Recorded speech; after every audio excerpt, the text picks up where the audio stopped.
Ei pessoal, sejam bem-vindos a mais uma aula aqui do nosso canal.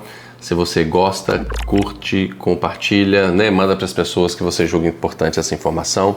Essa é uma aula que tem a característica de voltar especialmente para o residente, ou para um fellow que está começando aí no glaucoma, que a gente quer falar os princípios básicos de interpretação de um OCT. Igual quando a gente pega uma aulinha de campo visual, que a gente vai te mostrar ali como é que você interpreta o printout do aparelho, o impresso do aparelho, onde você vai olhando o olho, onde que a gente que é especialista vai de cara, onde que a gente vai olhando, quais são as pegadinhas, é isso que a gente quer que vocês peguem um pouquinho com essa aula, tá bom? Com relação a um documento importante para vocês lerem, é esse documento que está disponível no site da Sociedade Brasileira de Glaucoma, são as diretrizes para a utilização do OCT para glaucoma.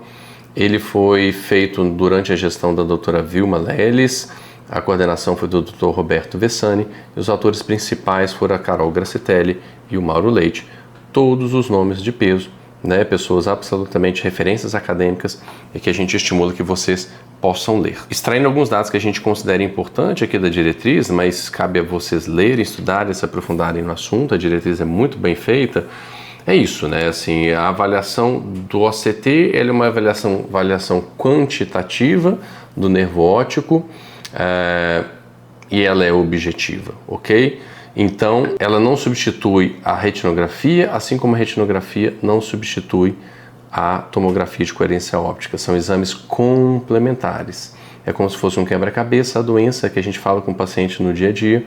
Olha, eu tenho aqui um quebra-cabeça, não sei que imagem que ela é e eu não tenho todas as peças. Quanto mais peças eu tiver e juntar, melhor vai ser a definição dessa figura, dessa imagem que está aqui na minha frente, ok? Então é importante que vocês peçam os OCTs, mas é importante que vocês nunca se esqueçam de fazer as retinografias, que têm se tornado cada vez mais importantes, porque a gente começa agora com as interfaces de inteligência artificial a fazer leitura de hemoglobina da cabeça do nervo óptico segundo as retinografias, tá? Então assim, as retinografias nunca perderam importância, mas agora ganham destaque pela possibilidade de a gente utilizar retinografias da década de 80, 90 e fazer leitura de hemoglobina, que fazem leitura de camada de fibra nervosa já com resultados bastante interessantes, ok? A acurácia diagnóstica de um OCT é de 0,89, isso de forma geral nos estudos. Quando a gente pega estudos de pacientes suspeitos, você vai ter uma performance muito pior do aparelho, ok? Então, se no suspeito, ou seja, para fazer diagnóstico, o OCT performa legal, mas longe de ser aí quem define se tem ou não tem a doença. É preciso juntar as peças, como eu falei com vocês, tá bom? Então, não acho que o OCT é padrão ouro para diagnóstico de glaucoma, não é. A gente utiliza na nossa prática do dia a dia, enquanto especialista, o OCT de uma maneira muito mais longitudinal, ou seja, para acompanhamento desse paciente para saber se ele converteu ou se ele está progredindo, ok? Dito isso, então, vamos falar um pouco dos aparelhos em si. A tecnologia começou com domínio temporal, passou para domínio espectral, que é o que a gente ainda vê hoje no mercado, ou swept source, ok? A gente não vai entrar aqui em detalhes, mas assim, a gente teve a oportunidade de acompanhar essa evolução. Os OCTs temporais, eles não conseguiam fazer o tracking, cada scan era um lugar diferente, a capacidade de diagnóstica de resolução já não era tão legal, mas ainda assim tem estudos hoje em dia que mostram como que eles performaram bem e como que apesar de toda a tecnologia e conforto que a gente ganhou e qualidade de imagem, eles ainda realmente surpreendem no que eles trouxeram de informação. E é interessante então que hoje em dia a gente está trabalhando com os OCTs de domínio espectral e swept source que tem capacidades de resolução maior, velocidade, eye tracking e tudo mais. Vou citar aqui alguns aparelhos, não tem nenhum conflito de interesse nessa aula. Aqui a gente tem nessa primeira imagem à esquerda um OptoView, depois você tem um Spectralis, depois você tem um Triton e depois você tem um Cirrus, ok? Os printouts, os impressos desses aparelhos são mais ou menos esses aí, sofreram algumas alterações ao longo dos anos, mas primeiro à esquerda superior é o OptoView, abaixo à esquerda o Spectralis, superior à direita é o Topcon e inferior à direita é o Cirrus. Vocês veem que tem todos mais ou menos o mesmo jeitão, gráfico de setor, alguns têm gráfico de desvio, gráfico de espessura, já tem a mácula junto, outros não. Mas é interessante que todos vão dar informações muito parecidas. Alguns dão valores de topografia de nervo óptico, outros não. Cada um vai ter suas particularidades. Como realiza o exame, Eu continuo achando que um exame muito bem feito é legal quando o oftalmologista mesmo realiza. Mas se você for fazer com um funcionário, que é a grande maioria das pessoas, a gente sabe das dificuldades, né? Você treine muito bem esse funcionário para que a qualidade do exame seja bem feita, porque as taxas de artefato em OCT, mesmo bem realizados, ela é alta, ela bate lá de 20% a 30%. Se você ainda treina mal um funcionário, é igual campo visual, vai vir só informação truncada e confundidora para você. Olha só, a frequência de artefatos então, em alguns estudos, né, chega a ser 20% em camada de fibra nervosa peripapilar, 30% em camadas de células ganglionares maculares. A MER ocupa a principal causa de artefato e as membranas epiretinianas, especialmente nas regiões maculares.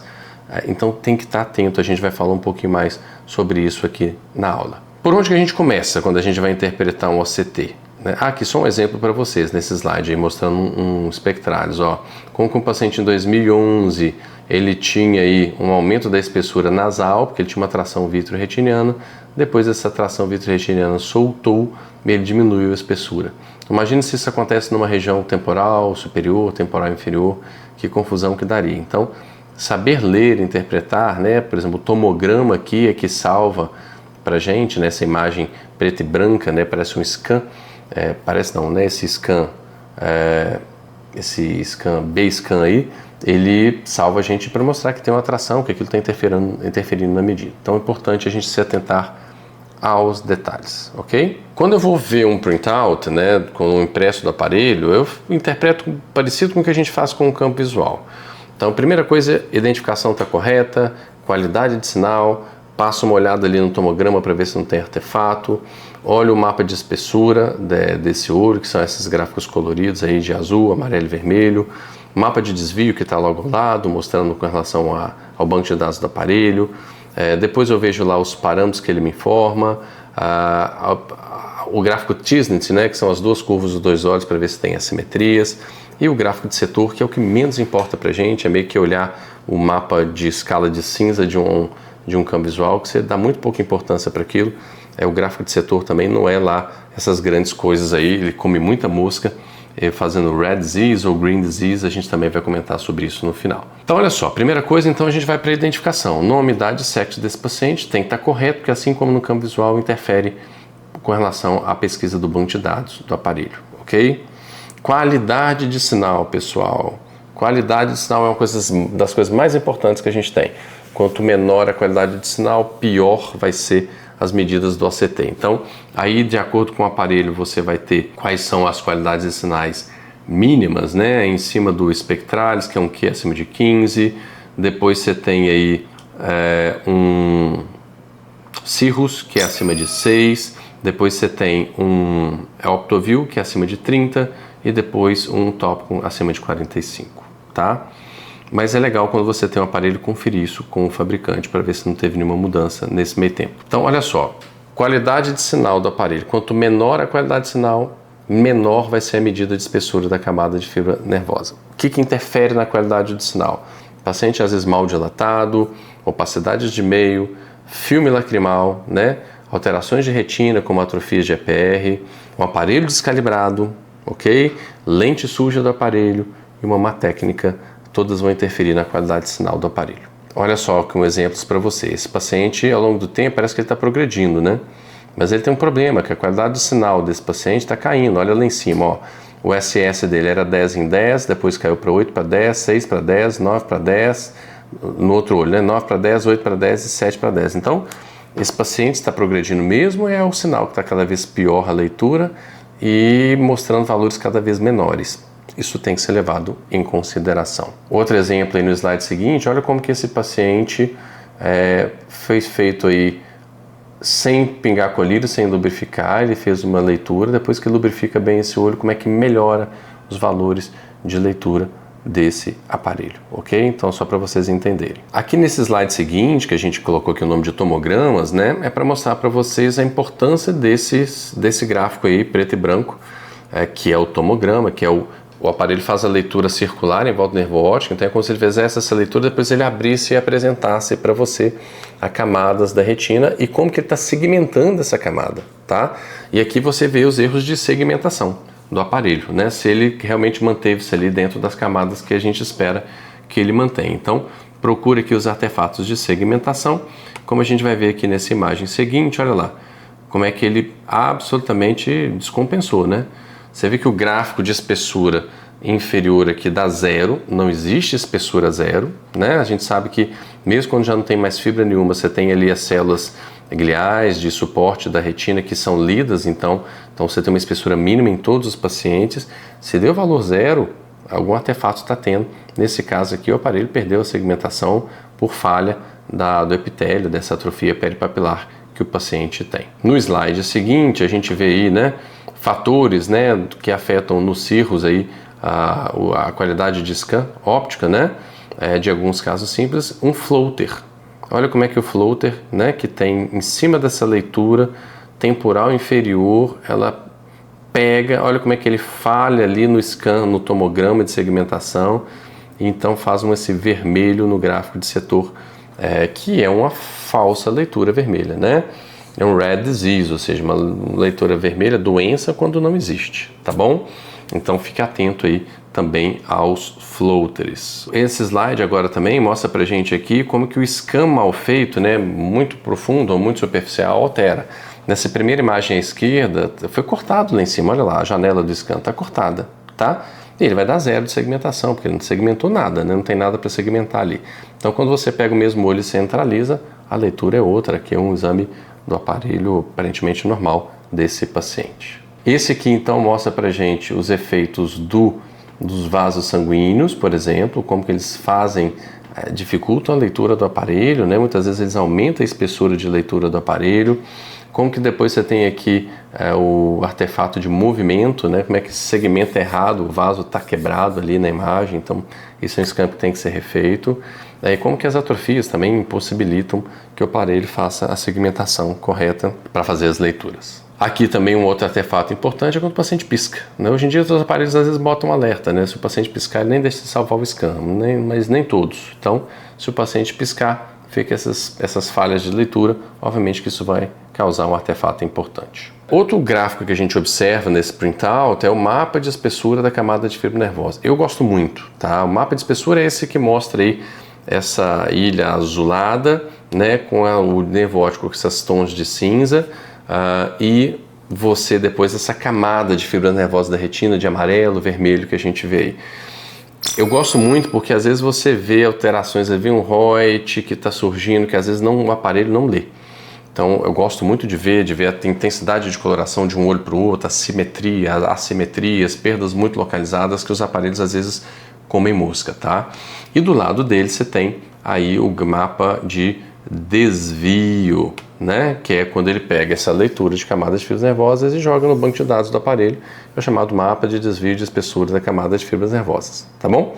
Cada aparelho vai ter isso de uma maneira, tá? Ele vai mostrar o desvio da distribuição com relação à base normativa do aparelho, por isso que idade, sexo, é importante que você coloque de forma correta lá no aparelho para fazer essa leitura. Depois a gente vai avaliar os parâmetros de disco óptico e camada de fibras nervosas, né? O de camada de fibras nervosas muito mais relevante do que os de disco óptico, porque os aparelhos acabam não sendo bons para lerem os valores de topografia do nervo óptico, tamanho de disco, tamanho de escavação, não é legal, tá? Não são valores muito confiáveis, tem aparelhos que são um pouco melhores, outros piores. Mas os parâmetros de camada de fibra, sim. Então, qual que é a média superior, a média inferior, né? Porque você compara para ver se tem assimetria, ok? E a gente considera isso bastante importante. Aí são 3 printouts de 3 aparelhos diferentes, mas você vê que eles informam coisas muito parecidas. Outro gráfico importante para a gente ver a simetria ou perdas muito localizadas é o TSNIT, que é o TSNIT, né? Ele mostra às vezes assimetrias, na hora que você joga as curvas, os dois olhos juntos, ele mostra onde que tem uma assimetria, onde que tem uma perda localizada, que é aquele vale grande. Então ele mostra pra gente também se essa distribuição de espessura está naquele aspecto de dupla corcova, ele fala pra gente se tem assimetria ou não, e essas perdinhas, essas falhas localizadas que a gente pode identificar, ok? Como aqui, ó, nesse exemplo, olha só. Como é que existe uma simetria na região temporal inferior entre o olho direito e o olho esquerdo. O olho direito tem uma perda localizada temporal inferior, então o gráfico dele aqui no TSNIT fica bem baixinho, o olho direito não tem, então fica muito acima, ele mostra uma grande assimetria. Outro gráfico importante é o gráfico de setores, ok? Que ele vai mostrar a distribuição setorial de acordo com a espessura da camada de fibras nervosas peripapilares. Ele vai fazer uma análise comparativa com o banco de dados do aparelho. E aí a gente tem que tomar cuidado porque, como ele está pegando setores muito grandes, ele não vai pegar perdas localizadas, ele está pegando a média daquele setor, né? E aí você tem interpretações das mais variadas, é um gráfico que a gente olha sem lá muitos detalhes nele, porque ele está falando de uma região muito ampla e eu quero pegar detalhes do OCT, então ele não é legal, mas está aí e é onde que eventualmente a pessoa que trabalha pouco com OCT vai de cara, né? Vai de cara nele, igual quem pega um campo visual poucas vezes e vai direto no gráfico de cinza ou gráfico de cores, que a gente praticamente nem olha, né? Então, olhar para o gráfico de setor, ele não é tão inteligente do ponto de vista de interpretação para a gente, o especialista. Então, ele muitas vezes vai mostrar vermelho quando não tem nenhuma alteração, ou verde quando tem alteração, que é isso que a gente chama de rare disease, né? Então, olha aqui, por exemplo, como que esse artefato de EPR, que nessa falha de EPR do paciente faz leituras erradas, e ele vai mostrar ali o gráfico de setor todo vermelho, quando na verdade, né, esse paciente pode estar todo normal, tá? E aí, na verdade, ele está fazendo um erro de segmentação. E aqui também você tem o green disease, onde você tem uma perda, por exemplo, temporal inferior gritante nesse olho esquerdo, né? Mostrando a perda ali na região macular. Aqui é um espectralis mostrando a assimetria da retina da região macular superior e inferior, né? Os quadrados pretos mostram como que é diminuído o inferior com relação à região superior e como que o gráfico de setor ali, ó, à esquerda de vocês, mostrou que estava tudo bem, né? Tudo verde, bonitinho, lindo, mas o Tisnet, né? Aquele gráfico das curvas de dupla Korkov, ele mostra uma simetria temporal inferior, mostrando que um dos olhos, que é o esquerdo, tem aquele vale mostrando uma perda localizada. Então, basicamente é isso que a gente queria chamar a atenção de vocês de imediato na interpretação de um OCT. Então, mensagens para casa. Se possível, faça você mesmo, até porque no início, às vezes, você está aprendendo, é legal que você aprenda a mexer, assim como é legal você fazer um campo visual em você para entender a dinâmica do aparelho, então treine muito bem um técnico, tá bom? Crie uma sequência interpretativa, eu sugiro essa que a gente utilizou aqui hoje. Procure sempre por artefatos que são mais frequentes do que o que você imagina. É necessário uma análise criteriosa, experiente, então casos difíceis, casos complicados, peça ajuda de um colega, faça uma parceria, manda o exame, ele interpreta, ele te ajuda nessa interpretação ou encaminha para o colega. É sempre importante que a gente tenha uma relação, né, do que a gente está coletando ali dos aparelhos com a clínica do paciente, tá? E, obviamente, você tem que tentar manter sempre a análise no mesmo aparelho, porque como eu falei com vocês no início da aula, uma das análises mais importantes do OCT é a longitudinal. Como que vai esse paciente desenvolver ao longo do tempo? Ele vai estar estável ou ele está progredindo? Essa é a análise mais importante. A gente sabe que em glaucoma a grande maioria não vai evoluir para um dano visual importante e quem evolui são os chamados progressores rápidos e aí campo visual, OCT, são exames que vão nos informar quem são essas pessoas. Tá bom? Queria agradecer você, espero que a aula tenha sido útil. Caminhe aí para o pessoal que está começando, os residentes, né, ou fellows, para que vocês possam ajudá-los aí na interpretação. Acho que aqui são dicas bastante objetivas e úteis. E gostou, mais uma vez, lembra, curte, compartilhe, siga a gente aí no canal. Abração!